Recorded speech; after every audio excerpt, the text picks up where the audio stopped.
Oh my.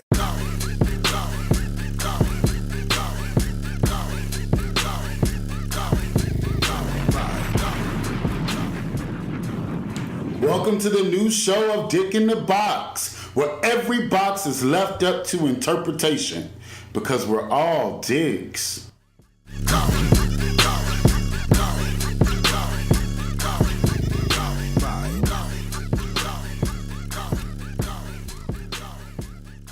Hey people, can you please subscribe? Subscribe. Rate us 5 stars if you're on certain platforms that allow you to do that. And please review us. We want to be high in the algorithm. We know you're listening. You say you like it. Rate us 5 stars and leave us great reviews. Thank you. Enjoy the episode. What's up, my people? Welcome to the next episode of motherfucking Dick in the Box. Welcome back. We've had some really interesting episodes. I've gotten a lot of good feedback. Thank Adonis for coming in on the last episode and really traveling this road of coexisting with an ex.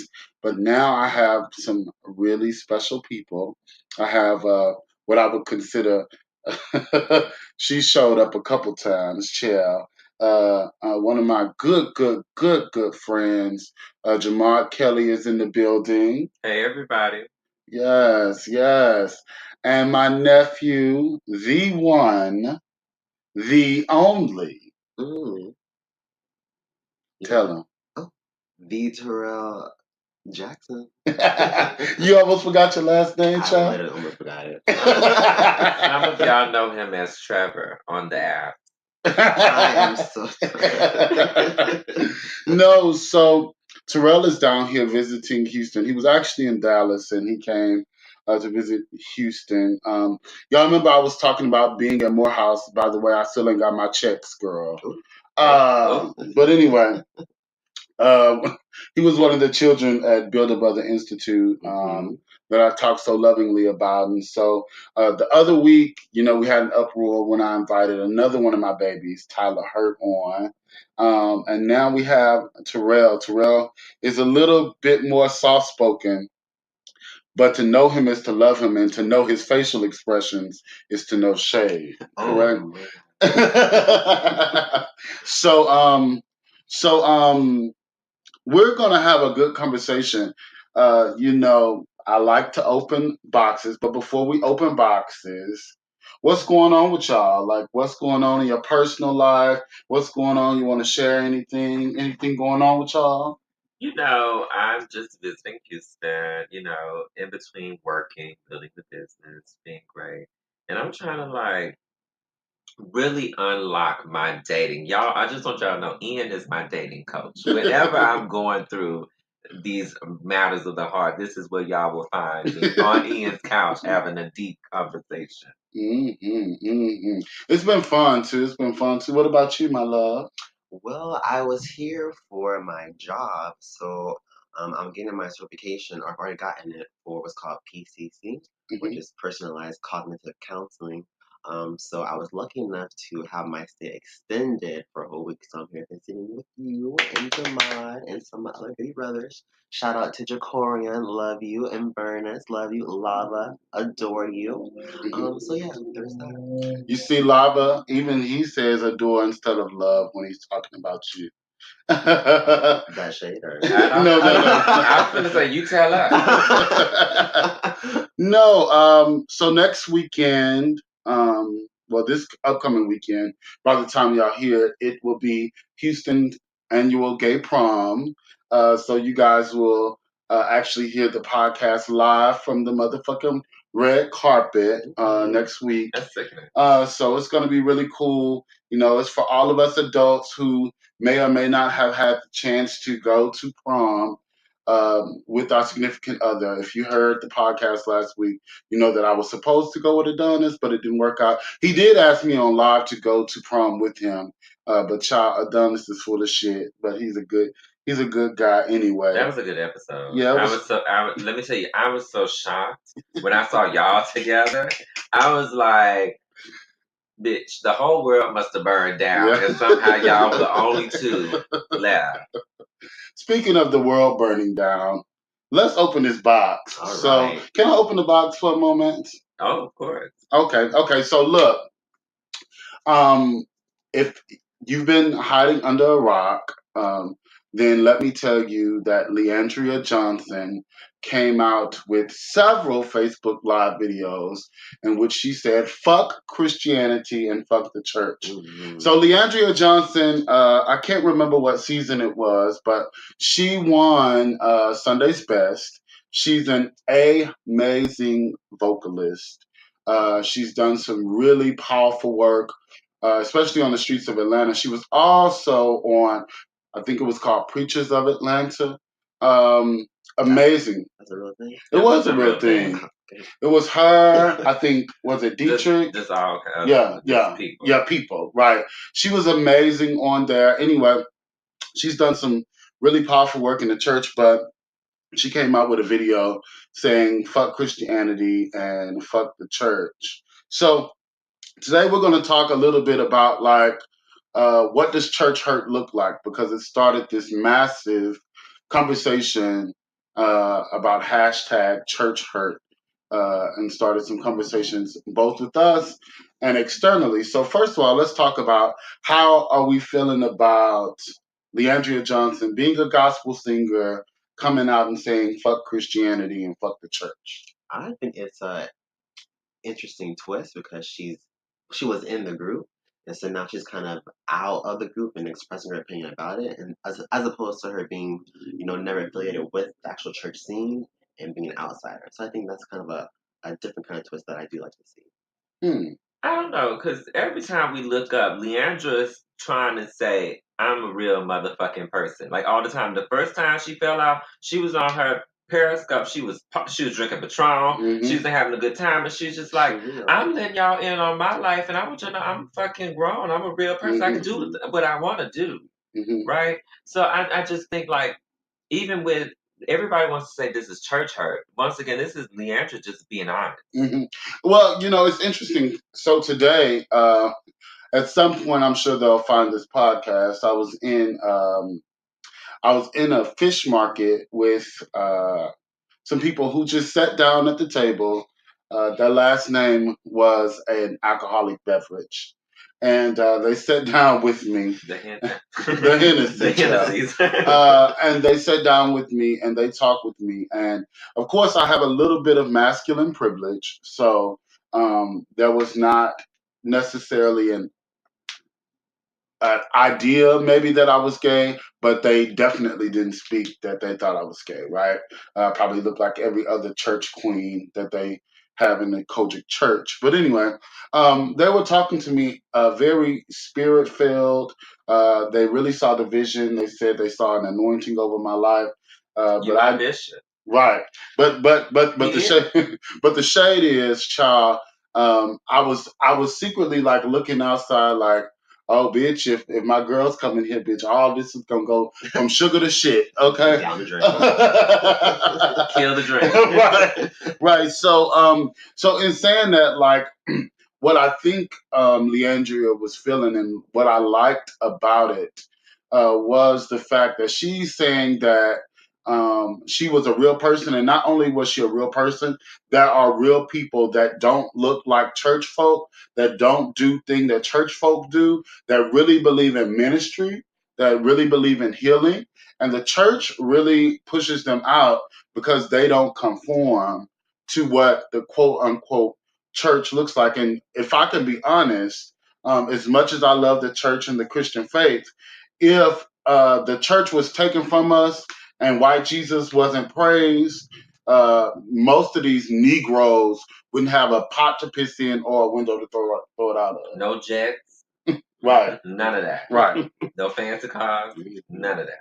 So I get really concerned. I do think that, in playing the game, you got to play the game. She kind of comes across as like she's a little high, no shade. A little tipsy. a little tipsy, and she wasn't playing the game. I mean, I know that there's levels to this shit, but you're a Grammy award winning gospel singer. So there are different ways to infiltrate the system, and you do have to play the game. But I live for what you said, and I don't see no But lies. at this point, it seems like every time Leandra do something, because she's so gifted, Hmm. it's like she gets a slap on the wrist. It's like, oh, we're gonna like boycott her for about 2 weeks, and then we're Hmm. gonna keep booking her because she does deliver in a mighty way. She's a very gifted, very anointed person. But I think even around these conversations of church hurt, I think they need to stir up a conversation around realness, Hmm. because it's so often to me that churches just don't want you to be human anymore. Hmm. And it's like it's one thing to be like Jesus, but Jesus was yet human. Actually, Jesus wasn't even Christian, Let's be honest. right? Right. Right? Jesus wasn't even Christian because the Christian faith is based on his walk, right? Loosely based on his Loosely life. based on his walk because all of these other pieces of bullshit that they put in is ridiculous. You know, my aunt always tells me she hates when I talk so negatively about the church. And I know you're going to listen. Hey, auntie.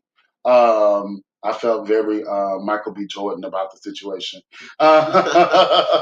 No, but she does always say the church is in you. And so what that always reminds me of is like, so if the church is in you, these Negroes that's running the church, how are you representing who you are?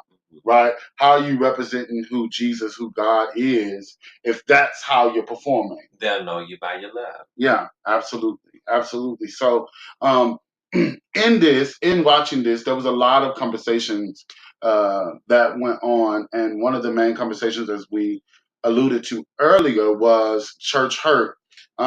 Basically, there's a conversation between the people in the church and the people outside the church. The people outside the church are saying, like, there's a lot of bull that goes on because of the church that doesn't draw people in. As we know, in the last decade, the church has seen a decline in membership larger than any margin that they have ever seen in the history of churches, right? Millennials by far are not going to church. They millennials by far are actually converting to other religions and other senses of spirituality. It's cheaper. It is cheaper, right? You ain't got to put that 10%. That's like a special offering. Right. So by and large, there has to be an idea of something that is going on as it relates to church hurt. On the other hand, there's a conversation inside the church that it's not really the church that hurts people; it's people that hurts people, and so people shouldn't condemn the church, right? They should condemn people, or they should talk to people, having conversations with people. Before I give my motherfucking ideas, what's y'all thoughts? On church hurt. Mhm. I'll just be short about mine. Like I remember growing up Kojic, love the Church of God in Christ. You cannot join in. You have to Okay. be born. So my thing was there was a point in high school, I was really starting to feel my homosexualness, Hmm. beyond like I have always experienced because I was a kid never played outside. Oh wow. So it was getting to a point where everything that was natural to me was wrong. Everything that was natural to me was wrong. And it was just like, well, I don't have time for God anymore. So I left. I was done. And then there was this one moment I was in college and like something had came over me that God loved me so much. And I was just like, it can't be me that's wrong at this point. Mm. There has to be something that's wrong in what they're teaching me. So it made me branch out into learning more and reading more about my own Bible. And I Mm. got like the Enjoy Everyday Life Bible by Joyce Meyer, Yes, because yes. because it gave me a better interpretation. So Hmm. I went from church hurt to establishing my own church. I love it. I love it. What about you, Terrell? Yeah, I would definitely say that I have experienced some sense of quote unquote church hurt. Growing up in a small town, I pretty much was birthed into the church, like you were saying. So I went to Catholic school, but I also grew up in the Methodist church. So I got a little bit of each, which was a lot. So I was in church at least twice each week. All the hymns. All the hymns, all the solos, everything. So with that, when I started to understand who I was as a person, as like a Black gay man, I started to see what my life how I had pictured my life like lining up. It was not lining up with the actual teachings of the church. So my life, in a sense, was isolated from the everyday scene, and so from that, I felt more closed off because then I didn't understand why. Such a simple thing of as who I loved could be a whole issue. Yeah, yeah. I think we all have that. I didn't have a whole lot of church hurt, but the one thing that happened that probably, as my granny used to say, told my draws with the church was I had been pretty out like forever. I was always like the gay guy since high school in church. I was raised in the same church. Actually, my family was the type of family that they would they would shun you for going to the non-family church. So when I started branching out and really wanting to feed my soul, them children had got upset. How dare you not go to progressive? Ain't that it? I'm like, progressive ain't feeding me, child. But anyway, um, but I wasn't doing gay stuff. It's a small town. I was still in high school. I was doing gay stuff, quote unquote, but I wasn't doing gay stuff. Like I was the mascot instead of the football player at some point. I wanted to wear button downs and pointed toe shoes to school instead of wearing polos and Jordans. So it was gay stuff, but it wasn't gay stuff, right? But my mom passed. I was 25. No, was it my mom or my yeah? It was my mom, and I went back. We had it at her church, although she did not want out the pastor at that church to preach. She wanted my godbrother, but the pastor was like, "Don't nobody preach funerals in my church, but me." So in the middle, like that. yeah. So in the middle of me mourning, doing what my mama want, this man comes tell me you having it at my church, so I'm preaching. But all the other ministers that you want can do eulogistic remarks. So I was one of the people. I did eulogistic remarks. My godbrother did eulogistic remarks, and my mother's first cousin got up there. All my friends, a lot of my friends at that time, had came to church with me, and it was my ex Adonis came to the funeral.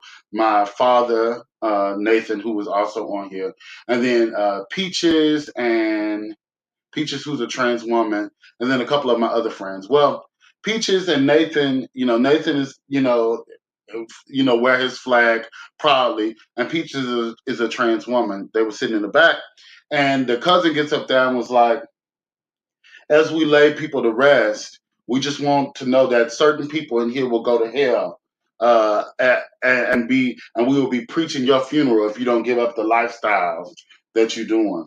And so, anyway, to be short, I did not finish my mom's funeral. I spent the rest of my mom's funeral outside the church because I promised myself that I would never ever be brutalized or let anybody that's next to me be brutalized by the words of church. So I didn't. I didn't even get to the recessional. I didn't get to see my mom a second time because I would not sit in the church.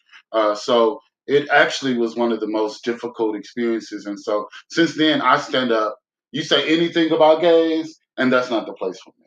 Well, even with that, I think especially like in the African American churches, like that should be so passive aggressive. Yes. They're not gonna walk up to you. They're not gonna say they're gonna do all their attacking from the pulpit. And to be honest, gay people aren't the only people that experience church hurt. We got Leandria Yeah. Johnson that seems like she's experienced it herself. Whereas like the church where I come from, everybody in that thing has been bullied by the pastor in so many words. And like even for me, like nobody at the church comes at me about my gayness, right? Mhm. It was more so about like my choices of trying to explore spirituality. Yeah. That was the issue, you know? Yeah. So it's really just a strange thing about how these people learn what they learn and then push this hate from the pulpit. You know, the unfortunate part about a place that's supposed to be so much about love and healing, it breaks people, I think, more than any other structure in the world. I am flabbergasted a lot of times because when Leandria was saying these things, when Leandria spoke that, now whether you felt like she was right or not, what pissed me off the most is the church just completely dismissed her, wanted to completely outcast her, push her out, and I'm just like, isn't this like anti what you stand for? Where's the bridging to the healing? Where's the understanding? Where's the love? Right. They'll know you by your love. Right. Every time. And even with that, I was sitting there looking at Leandra. I was like, Leandra, girl, you got, and this was so funny to me. You got like gays and other people that are like atheists and things like that. Like Leandra said a real word, fuck the church, fuck the church. And to be honest, like growing up, for some of us, church was all we had. Yeah. Right? So, and then it was like on the other side, we got the Christians that's just like, no more Leandra, this and that and that and this. And I'm like, why nobody really don't want to hear this woman out? Yeah. Because the thing is, as I said on another post when it first came out, I said, take away fuck, take away if y'all want to, because I smoke my cigarettes and drink my drink too. But take that away. Was she saying anything that was untrue? And they said, no, she said, fuck Christianity, fuck church. And she was up there, she get paid from this, she get paid from this. And I said, but did you hear anything else? No. Wasn't trying to. But that's how the church does, right? It really is about silencing you. Unfortunately, I think about going back to my aunt. I think about my aunt, and my aunt is a powerful woman of God, has healed me many times over. But in the church that she attends, she could never step in the pulpit because she's a woman, and it's a missionary Baptist church. And she has been the single. If the reason why, and I can say this honestly, there's two reasons why I still believe in God and the Christian faith. Two reasons why as it relates to family. The third reason would be my friends. I see reflections of them in all of y'all, right? And all of the people that I talk to.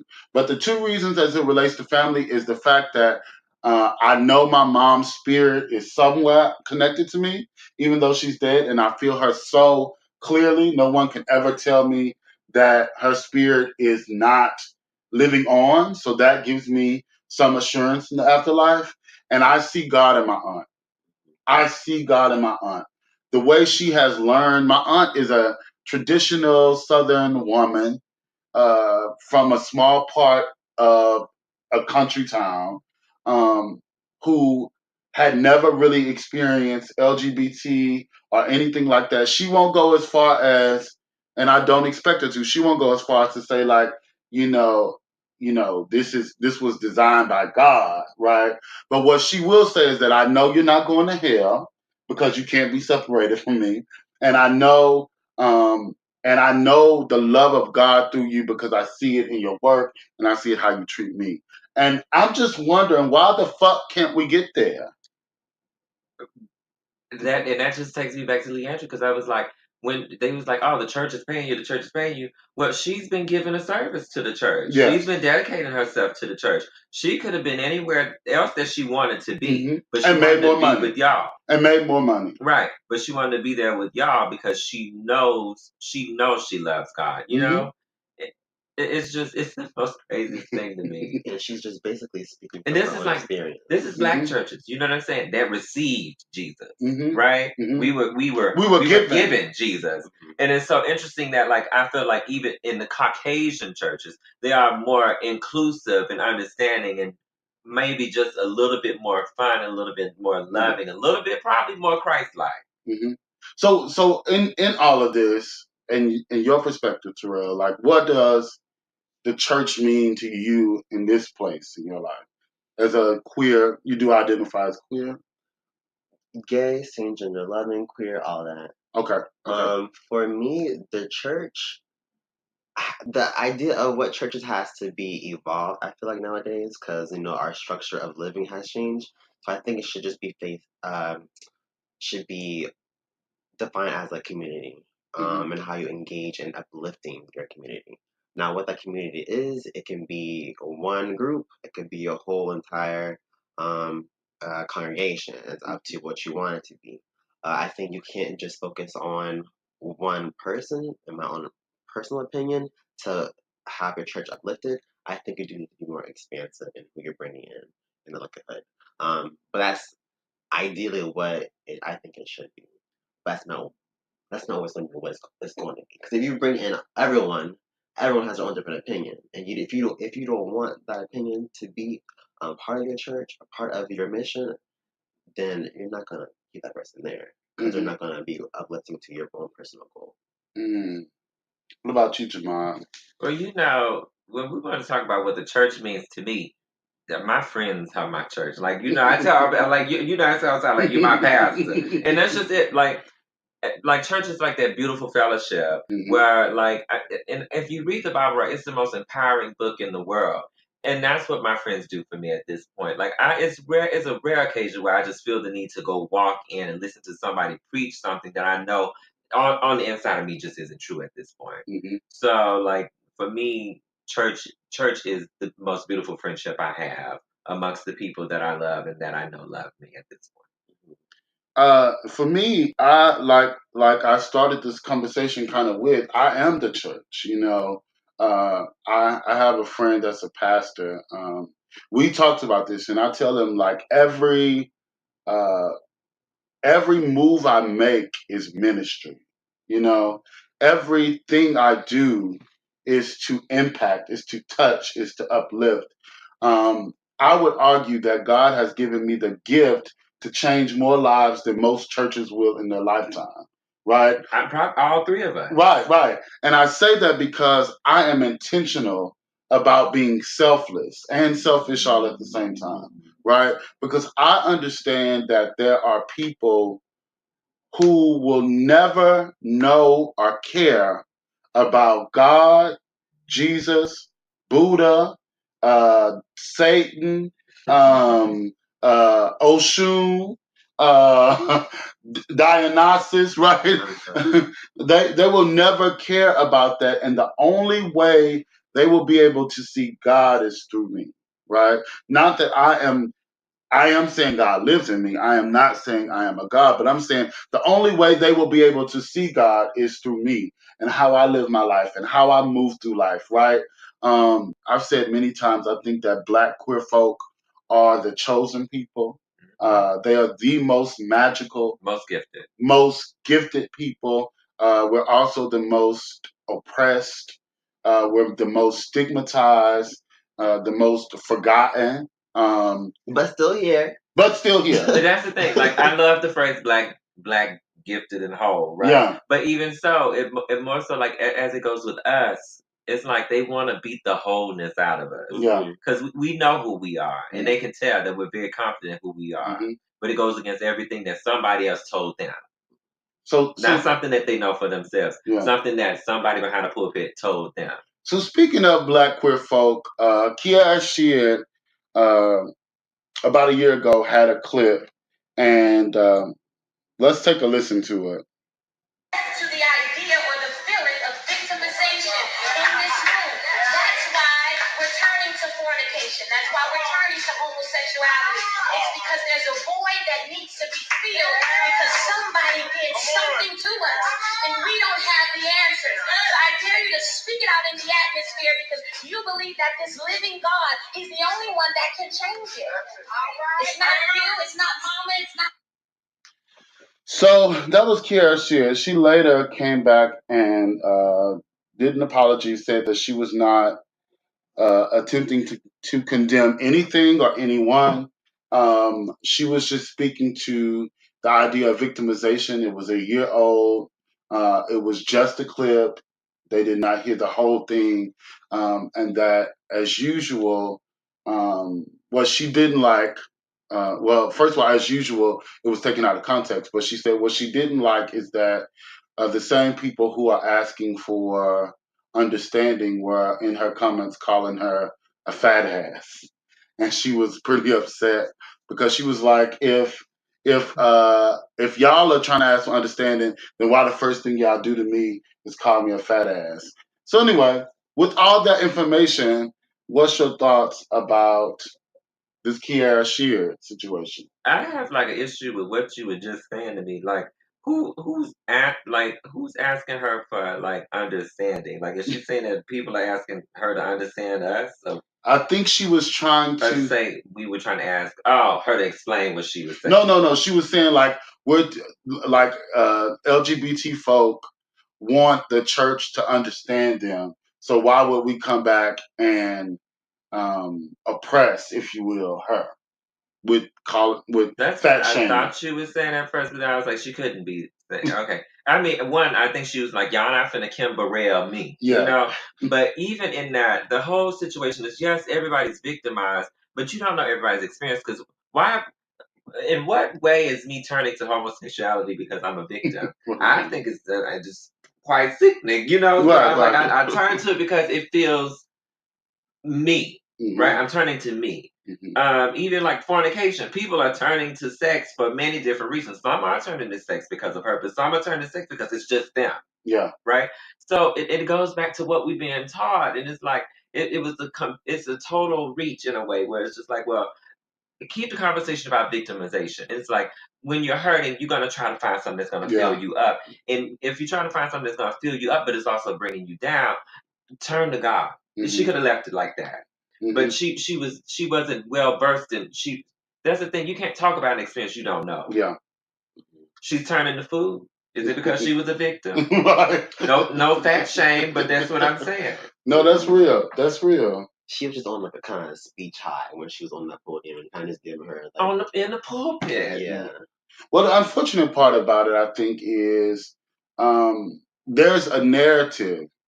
I think it's a authentic narrative, but I don't think it is up to date. Right? There is a narrative that has been placed consistently in the church that says that predators, especially gay men, which gay men are actually not normally sexual predators, but gay men seek out these young men or younger men, and they seek them out to have sex with them, and they prey on them, and that assault turns them gay. Um, Which is a narrative. It has happened to some people. I mean, even beyond that. Like, I mean, there's all kinds of predatorial things going on in the church all the time. But I mean, there's pastors sleeping with their, manipulating their young female members and things like that. But those aren't the discussions. And I think what's fucked up about it is, I honestly think I wrote on Kierra Sheard's apology, as another fat person. I do see how you can feel, and I do sincerely believe in your apology. I also don't completely disagree with her statement. I just think that she was reaching, right? Because there is a lot of victimization going on in and out of the church. But you don't, I mean, you do turn to things. But listen, you have to, it's like, what was you eating today? You was eating, for breakfast. Cause he's a vegan. What was the thing you were eating today? The sausage patty? Yeah, the sausage patty. Well, what was it made? sausage less sausage patty. What was made in it? I don't know, chemicals. I don't know. Chemical. Well, I say that because he's a vegan. Me out. I say that because he's a vegan, and I'm sure something happened to get him interested in that. But being gay, like being a vegan, is an acquired taste. Okay, if you if you are deciding, child, that because you feel victimized, right? That you want to lick on a butthole, then That's a little interesting, because looking on butthole is really an acquired taste, I know gay people that don't like it. Right, Okay. right. If you feel victimized and you want to take some dick up your ass, you crazy because I once again know some gay people That do that not don't like like dick in your ass. that. It's really an acquired taste. It takes some work to be able to have the stamina to have a rod, amen, stuck up your butthole. So I think that it's definitely a reach for her to say that. But for me, I do accept her apology. How y'all feel about her apologizing for I mean, it makes me know never mind, But my thing about it is like, please, y'all have these mics. Please know what you're saying, because even in that moment, there's somebody in there saying, "Well, what happened to me? What made me turn gay?" In that audience, Yeah. and that's something that she just caused an issue for somebody she don't even know because she's not well versed in what she's talking about. She's going by what she's been told. I was like, Jesus ain't never said homosexuality was a sin. And there's never been a moment in the Bible that says homosexuality is a sin. It's like, what is an abomination. Man shall not lie with men. Yeah. But that was, it never said it was a sin. It was a suggestion made. Yeah. A piece of It was a piece of advice. And I'm not going into it because I'm not here to argue. All I know is that my faggot ass is going to whatever heaven looks like, and I'm gonna go married to a man. Okay, kneel down. Right. I'm like, the gag is when these Christians do move on, they're gonna be real shook. They're like, damn, this was nothing I thought it was. Right. So in closing, ideas. Let's give some cute ideas. Let's just throw out some ideas to the church folk that'll fix their issues. It don't have to be LGBT focused, but let's throw out some ideas to help fix the church issues. I got one. I want to start. Okay. Numero uno. Okay. I thought you were speaking in tongues for a second. He was. Number one. I want you to take them tithes that you got in the storehouse and help these communities that come to your church that's poor with their bills. That's numero uno. Hello. Now, that's the thing. They'll be like, I need some help. They'll be like, pray about it. God can change it. God can change But it. give me my 10%. Give me my 10% that I've been given. And actually, my mom's new church, they kind of do that. If they know someone's struggling, they'll have a separate offering for that person. They're Methodist. Yeah, it's a Methodist chair. Methodist. Yeah. What else? What else y'all got? What can help fix the church's issues? I would say, for your the blood of Jesus, no more virtue.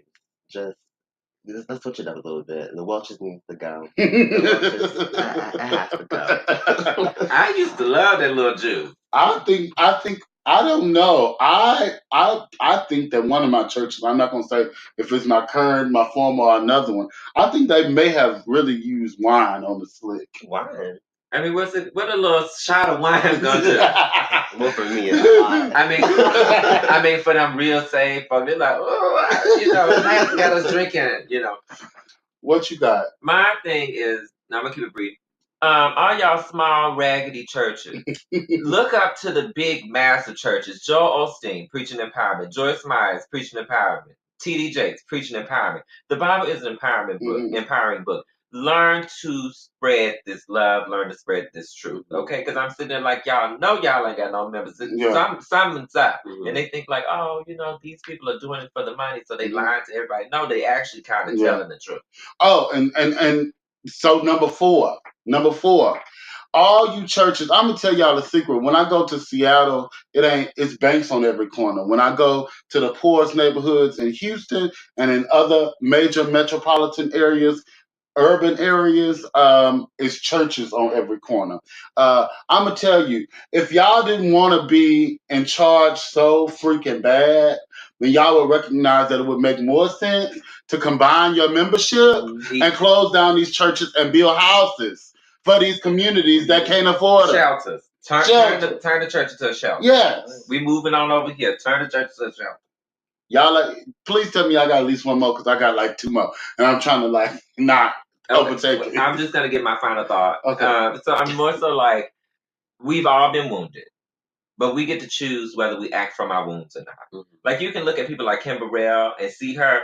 That woman is very much so wounded, and she's every time you see her, she's acting from her wounds. Okay, and I mean, it kind of even Leandria Johnson saying "fuck the church." It's kind of her acting from her wounds. Right. And everybody listen to this conversation about church hurt. Please understand that just seek out your healing. You don't have to act from your wounds. You don't have to fight. You don't have to do this. Especially like gays that like to go at it with church people and Christian people. Like I wouldn't see myself arguing with nobody. I don't get paid for arguing. I would just say, like, people who are in the church, you can't let invitation be so black and white. As a society, we are constantly evolving.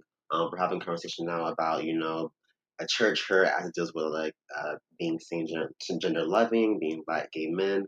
But, down the line, something else new that we don't know about is going to come about. So we have to learn how to evolve with that knowledge as it gets to be more expansive over time, I do think.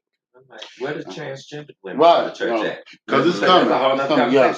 And then I may bring that up for part 2. But another thing I have to offer. Please know this, that through the walk of Jesus, y'all don't like to talk about this, but he didn't change people through condemnation. He changed people through compassion. Seeing their wholeness. Yeah, seeing their wholeness. Actually, he was compassionate enough, based on the Bible, to give his life for our wrongdoings, in exchange for them, right? So that's what change looked like. I think that we have really taken this revelation perspective a little too harsh. The blood on our hands, Look, I ain't gonna listen to y'all faggot ass tell me that my faggot ass going to hell. And I do say y'all faggot ass because I know. And I'm not speaking in third person. I know what I know, right? It's a lot of preachers that are preaching something over the pulpit that they feel in their heart, trying to convict themselves. And that's cool. I'm not here to judge. I can't say change people through compassion and I'm judging. I realize it's a hard road to take. And I also understand that you win nothing by coming out as a preacher, right? Other than your self-respect and self-acceptance and self-love. But otherwise, you win nothing tangible, right? On the other hand, if you really want to change people, if you really want the opportunity to be able to move people from this to that, if there's an opportunity to really have some sense of conversion, if this even works from gay to straight, it will be through love. It will be through love. Pastor Ian, Bishop Haddock. No, I'm so serious. There's no way the cycle of change does not happen with anything that looks like condemnation. Miracles only come through love. Love is the miracle. Right? So that's me closing this motherfucking box. Once again, I want to let you know that I use motherfucking fucking bitch, faggot, sis, girlfriend, and Judy, and I still do ministry over Dick in the Box. Okay. Anyway, how can these people contact you guys, find you guys? What social media handles? Oh my god. Well, I do have an Instagram, so I pronounce it the Terrell. So I'll spell it out for you: TheTerrebel. Or you can find me on Facebook under TL Jackson. Either one of those, I'm there for you. Yay! And you, Jamon? And since I'm the greatest life coach in the world and spiritual teacher, you can go to thejamadkelly.com to find all my social media, to find my services, to learn more about me and what I do. And you heard this at the beginning, because even though in this take I didn't put it in, but you will hear it because I will put it on. Please subscribe. Please like this. Rate it 5 stars, especially if you're on a platform that you can do it.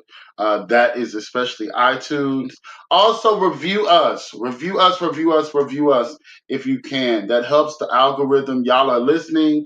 That's making this easier to find. Thank God, because when we first started Dick in the Box, child, it was so hard to find. But now but now she pops up really cute. Like, but review us, review us, review us, subscribe, like, all that good stuff. You can find me on Instagram and on Facebook at Ian L. Haddock, on Twitter at Da Normal Anomaly, DaNormalAnomaly. Dick in the Box is on Instagram. We don't post a lot, but y'all are listening, so y'all don't need to follow it. But you can. And you can go to dickinthebox.com to listen to the rest of the episodes. And you can find any more information about me by going to ianlhaddock.com. That will show all of my links. You'll be able to read all of my former blogs. You'll be able to buy my books, which will be discounted starting in August. So you'll hear more about that. And anyway, have a wonderful freaking week. And the box is closed, bitches. The box is closed.